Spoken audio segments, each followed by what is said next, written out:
Bonsoir mesdames, messieurs, bienvenue dans votre édition. C'est la première édition de la semaine, on est le mercredi 9 novembre 2022. Voici les titres. On verra concernant les abus sexuels dans l'église que grâce à un courrier des parents d'une jeune victime, un cardinal a avoué ses agissements. Grève de demain, beaucoup de perturbations à venir dans différents secteurs, on verra lesquels dans cette édition. Du côté de la Drôme, un homme victime de solitude a été retrouvé chez lui plus de 6 mois après. En Martinique, on parlera d'un fait divers. Lundi, des hommes ont braqué un employé d'un fast-food.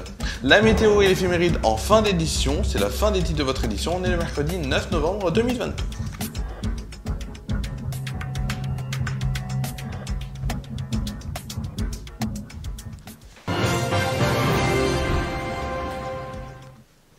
On va commencer cette édition par les aveux du cardinal Ricard, qui a reconnu donc s'être conduit, selon lui, de façon répréhensible avec une jeune fille de 14 ans il y a 35 ans, quand il était curé à Marseille. Ces aveux ont été poussés donc par un courrier des parents de la victime présumée, envoyé en février dernier à l'évêque de Nice. En février, quand l'ex-évêque de Bordeaux se voit confier la mission de diligenter une enquête sur des foyers d'accueil, les parents de cette femme donc écrivent une lettre à l'évêque de Nice.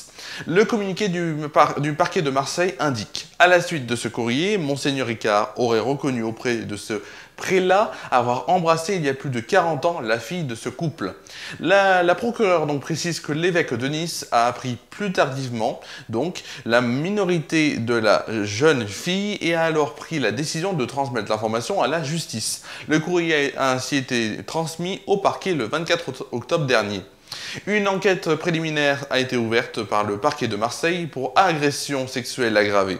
Elle doit permettre donc de vérifier dans un premier temps la nature exacte des faits dénoncés ainsi que leur datation et faire entendre donc l'ensemble des personnes ayant reçu des confidences ainsi que la personne qui en aurait été victime. Âgée aujourd'hui d'une cinquantaine d'années, cette femme qui dit avoir vécu un traumatisme extrêmement fort a témoigné auprès de France Inter, donc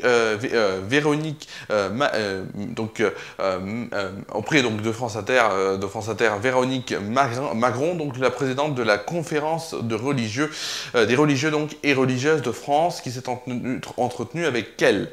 Donc bien sûr, elle est extrêmement choquée, on peut la comprendre, extrêmement traumatisée par ce qui lui est arrivé. On va passer maintenant à notre titre de l'actualité. On va parler donc d'une grève. On va même peut-être parler d'un jeudi noir. Pour quelle raison? Puisque demain, donc, une mobilisation d'ampleur nationale a été demandée par la CGT pour la grève donc, de demain.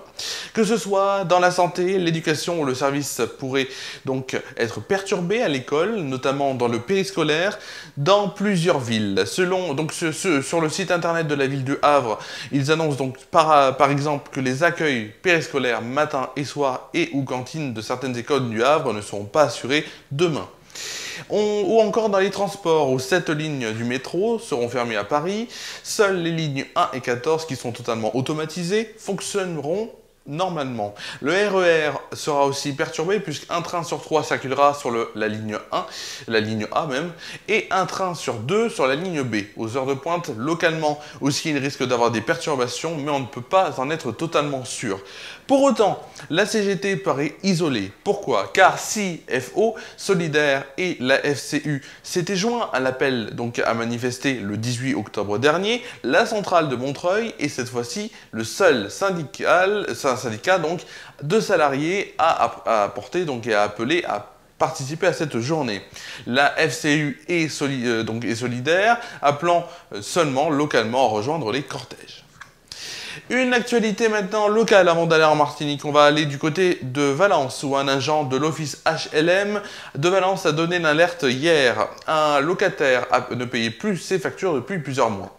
Plusieurs relances ont été faites, mais il ne donnait plus trace de signes de vie.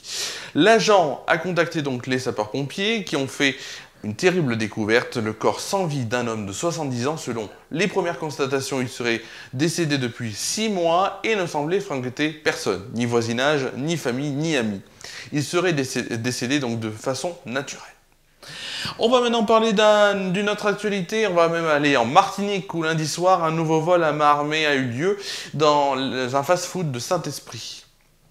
Du Saint-Esprit bien sûr. Alors que l'employé donc du BKB s'apprêtait à fermer le commerce, cette dernière aurait été braquée par plusieurs individus désireux de faire main basse sur la caisse du restaurant. Les malfaiteurs se sont enfuis avec leur butin, donc, dont le montant n'a pas été communiqué aujourd'hui. Une enquête de gendarmerie a été immédiatement ouverte et confiée à la compagnie donc, du marin. Les auteurs sont activement recherchés. On va tout de suite passer à une rubrique que vous adorez, je le sais, c'est tout de suite la météo qui fait pas neuf niveau générique.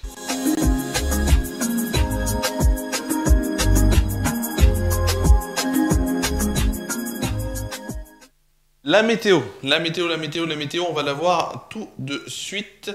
Donc, comme je disais, la météo, donc tout d'abord pour Tournon-sur-Rhône. Pour Tournon-sur-Rhône, j'en étais où, oui. Pour Tournon-sur-Rhône, donc demain, au programme, un temps très nuageux nous accompagnera, sur ce moment. Pour une température... c'est très étonnant. Pour une température, une température de 13 degrés de moyenne. Demain après-midi, un ciel très nuageux sera toujours présent pour une température de 15 degrés de moyenne et de 16 degrés au meilleur de la journée. En soirée, un ciel très nuageux conclura encore cette journée. Il fera 10 degrés de moyenne. Tout de suite, les prévisions en France métropolitaine et on va commencer déjà par... On va commencer tout d'abord par demain matin. Regardez la carte de demain matin. Demain matin, donc, les brouillards et nuages bas sont très fréquents. Il fait plus frais. Le soleil domine en revanche près de la Manche et en Méditerranée où il fait plus doux. Côté température, il fera 6 degrés à Paris, Rouen, Strasbourg, 3, Orléans et Bourges, 7 degrés à Rennes et Biarritz. Il fera aussi pour La Rochelle et Lyon 10 degrés, 8 degrés quand même à Lille, Nantes et Bordeaux, 11 degrés à Cherbourg, Montélimar et Montpellier, 12 degrés à Perpignan. Pour le plus froid, il fera donc à Aurillac 4 degrés et pour le plus chaud, ce sera du côté donc de Nice et Ajaccio avec 15 degrés. Demain après-midi, la carte de demain après-midi qui est sur votre écran. Demain après-midi, donc, j'en étais où? Les brouillards devraient se disperser et laisser place à un beau 11 novembre ensoleillé et doux. Certaines nappes de brouillard pourraient ne pas se dissiper sur les régions centrales. Côté température, il fera 13 degrés à Paris, Orléans, Bourges et Aurillac, 14 degrés à Lille, Troyes et Lyon, 16 degrés à Brest, Rennes, Nantes et La Rochelle, Bordeaux, Toulouse et Montélimar, 19 degrés à Biarritz et encore 20 degrés à Montpellier, Marseille et Nice. Pour le plus froid, il fera à Charleville-Mézières 12 degrés et à l'inverse, où il fera le plus chaud, ce sera à Perpignan et à Ajaccio, où il fera une température, vous l'entendez bien, de 21 degrés. On fêtera demain les Léons, les Léos, les Lionel et les Noé. Le soleil se couchera à 7h51, se lèvera plutôt à 7h51, se couchera à 17h16. On perdra ainsi 3 minutes de soleil. Voilà, c'était tout ce qu'il y avait à savoir aujourd'hui. Donc, alors, je vais vous dire, un flash sera spécial sur la liste de Didier Deschamps. Ce sera donc aux alentours de 20h30. Donc, en tout cas, après la liste de Didier Deschamps, il y aura un flash pour vous dire cette liste. Ce sera en direct sur FR News et donc, voilà, il y aura un flash en direct. Demain, le JT reviendra en inédit à 19h. Vendredi, une édition spéciale à l'occasion du 11 novembre, le défilé qui sera à suivre, vu de ma fenêtre, en direct à 11h15. Samedi détente sera de retour, donc en inédit, bien sûr. Ça sera le retour de samedi détente en inédit, donc en inédit, avec une nouvelle émission, donc. Et dimanche, FR News Foot reviendra pour la dernière fois à 23h, donc dernière fois de FR News Foot. Pourquoi? Puisque ensuite il y aura une quotidienne sur la Coupe du Monde, une émission semi-quotidienne quand même sur la Coupe du Monde. Il y aura, donc on parlera bien sûr quasiment tous les jours de la Coupe du Monde, de résultats et de l'actualité. Voilà, merci à vous d'avoir suivi cette édition. On se retrouve pour notre part demain sur FR News à 19h pour le JT. Merci à vous d'avoir suivi cette édition. Je vous souhaite de passer une très bonne soirée, une très bonne nuit. Prenez soin de vous et de vos proches. Et je vous dis à demain sur FR News et à tout à l'heure pour le flash.